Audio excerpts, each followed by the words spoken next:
Bienvenue à une nouvelle vidéo de médiumnité et conscience cosmique.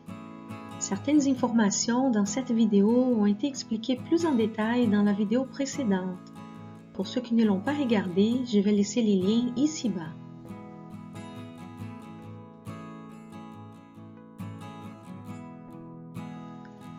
On entend beaucoup parler depuis quelques années de l'ascension, mais c'est quoi au juste? Il y en a même des personnes qui offrent des ateliers pour élever la vibration, des cours payants parfois, pour qu'on puisse se rendre dans la 5e dimension. Est-ce qu'il y a des mantras qui sont capables de nous transformer? Est-ce que d'avoir des maux de tête ou des étourdissements est un signe que nous sommes en train d'ascensionner? Quels sont les indices pour qu'on sache si nous sommes des bons candidats pour l'ascension?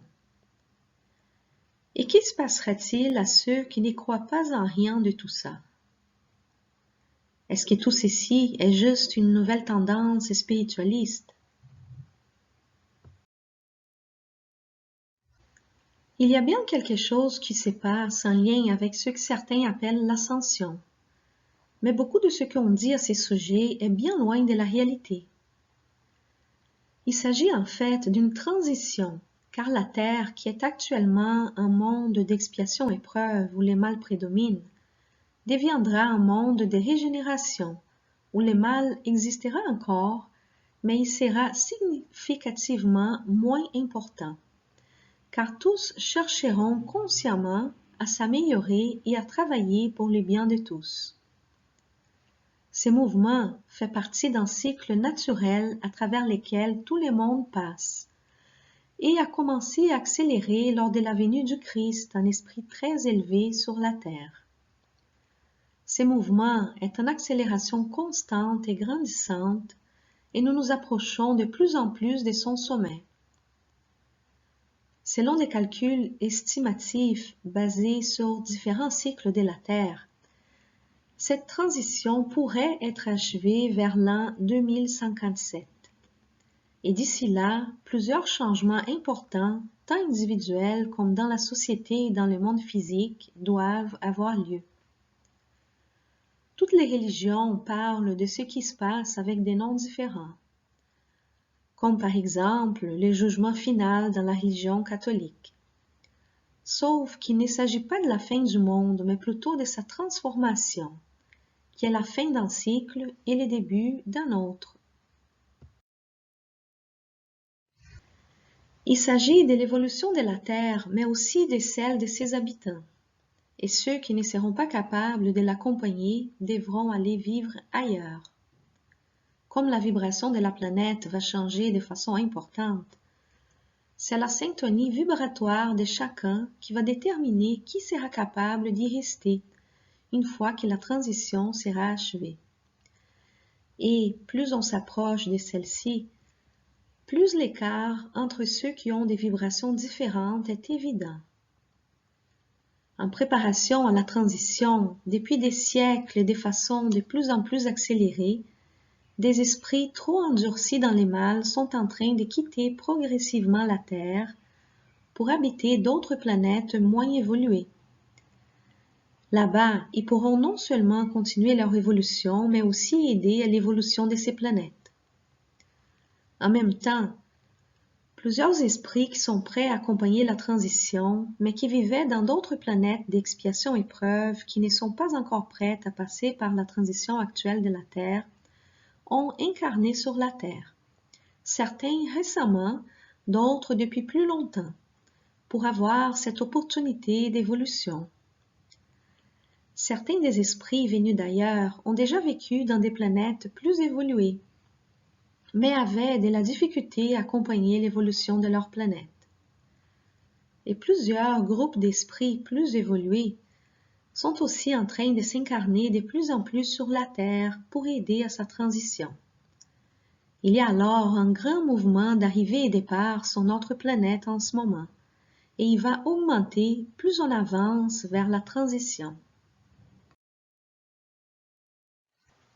Parmi les esprits qui sont incarnés sur Terre pour aider son évolution, nous trouvons ceux qu'on appelle les enfants indigo et cristal.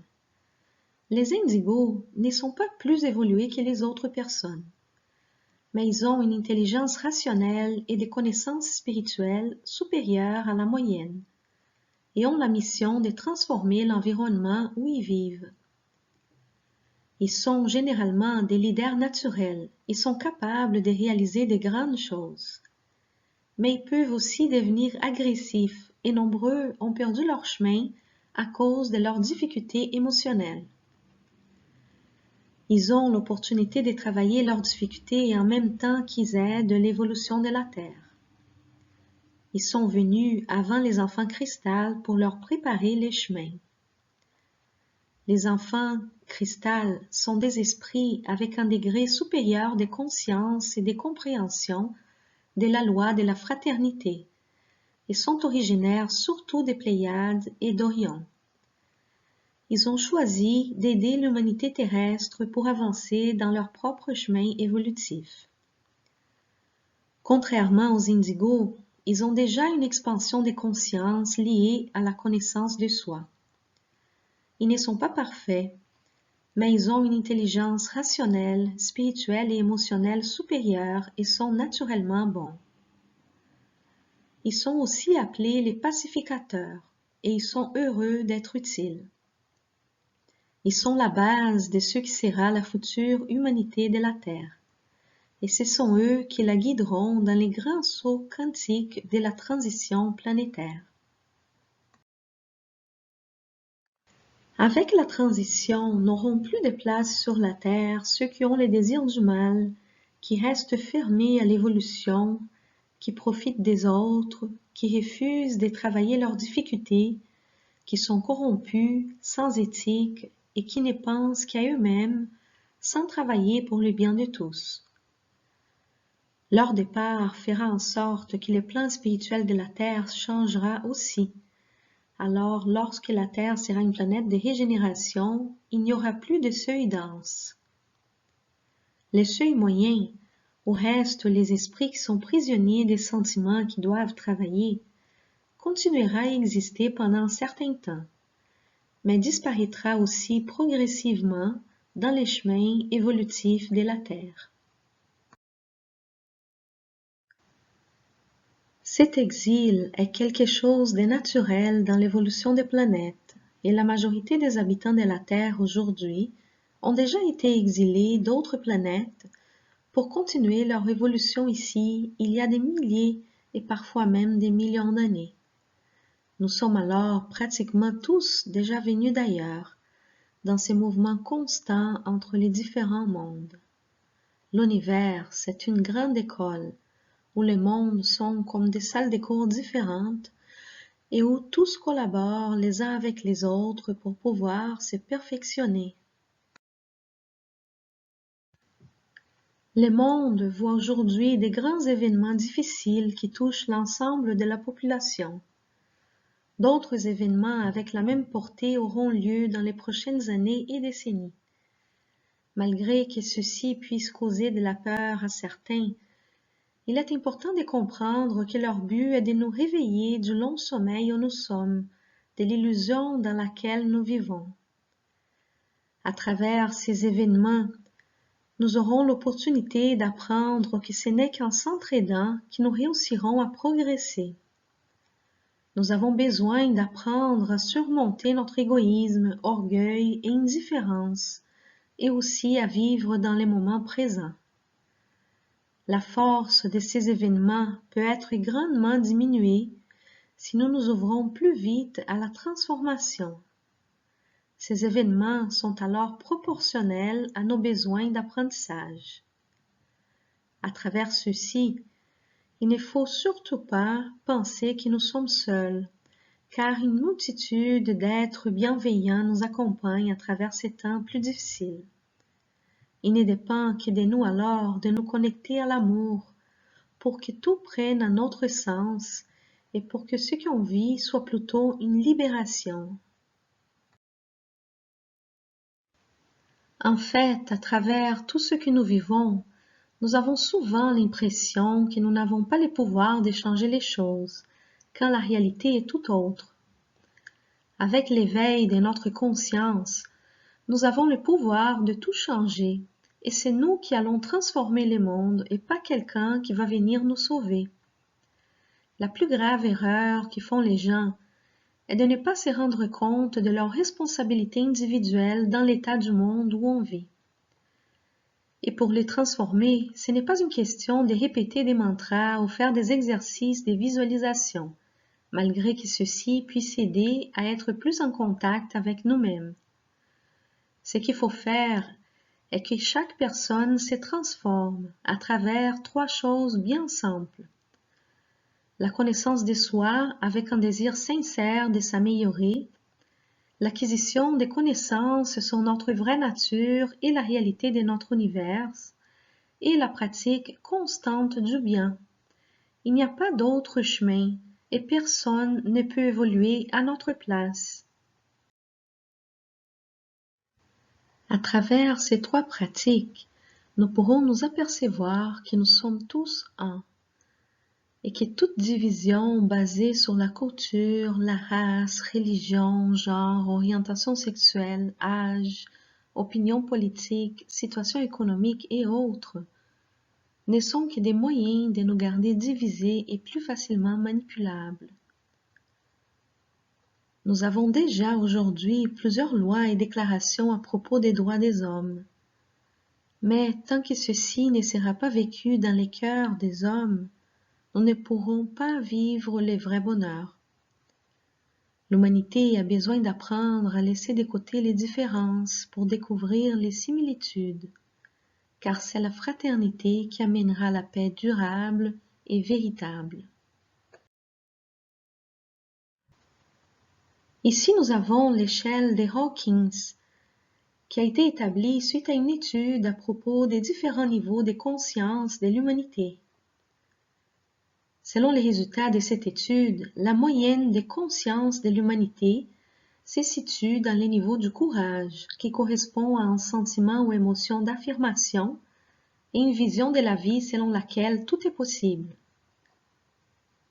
Mais beaucoup de personnes vibrent encore dans des niveaux plus bas, qui correspondent à des visions étroites de la vie où elles pensent majoritairement à elles-mêmes et ne se rendent pas compte de leurs responsabilités et pouvoirs.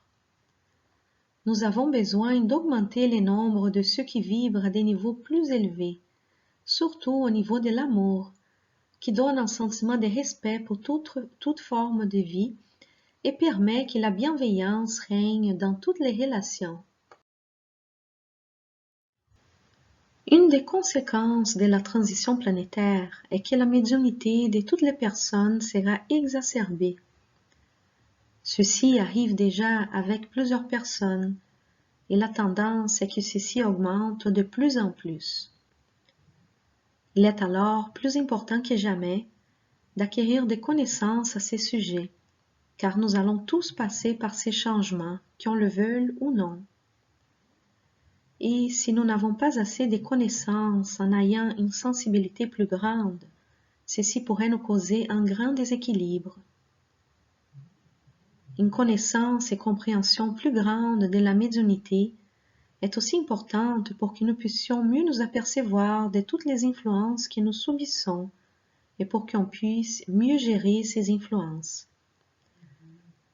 En ce moment a lieu une tentative désespérée d'esprits voués au mal pour soit empêcher l'ascension de la Terre ou emporter un maximum d'esprits avec eux dans les îles. Et pour ceci, ils utilisent nos facultés médiumniques inconscientes. Mais les esprits bienveillants sont aussi présents et maintenant, plus que jamais, pour nous aider.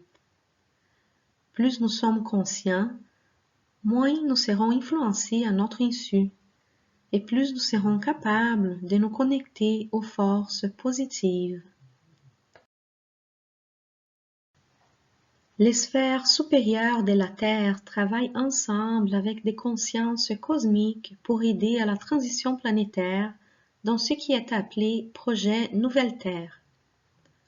Le but de ces projets est l'ancrage de l'énergie du monde de régénération et l'aide à tous ceux qui souffrent les conséquences du mal encore présent sur la Terre.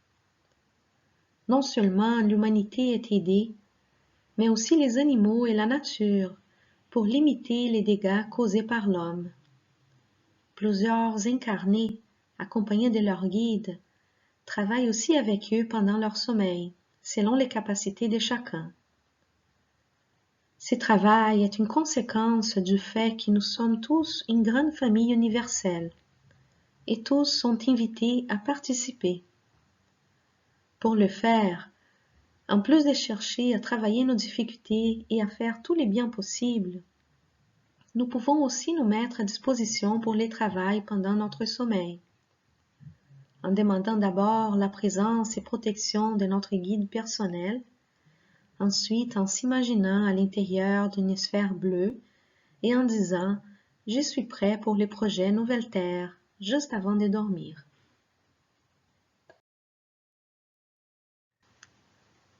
Mais peu importe comment nous décidons de participer à cette transition, il est important de comprendre qu'elle nous concerne tous. Nous avons des choix à faire et ces choix seront déterminants pour notre futur et le futur de notre planète. Nous devons nous questionner à propos de quel type de monde nous voulons pour nous-mêmes et pour nos enfants, et prendre conscience que nous sommes en train de déterminer ceci par notre façon de vivre. Une grande opportunité d'évolution est devant nous, et nous avons choisi cette vie parce que nous nous croyons capables de surmonter nos difficultés. Beaucoup d'esprits aimeraient avoir l'opportunité que nous avons en ce moment, mais pas tous ont pu l'avoir. Alors c'est un privilège d'être incarné dans ces moments de l'humanité. Malgré ceci, plus de la moitié de l'humanité vit encore dans un sommeil profond, passant par la vie sans but et sans souci, inconscients de leurs responsabilités face à leurs actions ou inactions. Que ceux qui ont plus de conscience travaillent non seulement pour eux-mêmes, mais aussi pour aider et pour éveiller par l'exemple ceux autour d'eux. Car pour que les changements arrivent et pour que les difficultés se terminent, nous devons atteindre un certain pourcentage de personnes éveillées sur la Terre. Travaillons alors tous ensemble pour que la paix et l'amour puissent envelopper notre belle planète et pour que nous puissions vivre pleinement conscients et maîtres de nos capacités naturelles. Merci d'avoir visionné cette vidéo. Si vous l'avez aimée, n'oubliez pas de vous abonner à la chaîne et de cliquer sur like pour aider à sa divulgation sur YouTube. Vous pouvez aussi la partager avec vos amis. Et si vous avez des questions ou commentaires, s'il vous plaît, les écrire ici-bas. Ceci va m'aider dans la préparation des prochaines vidéos. À bientôt!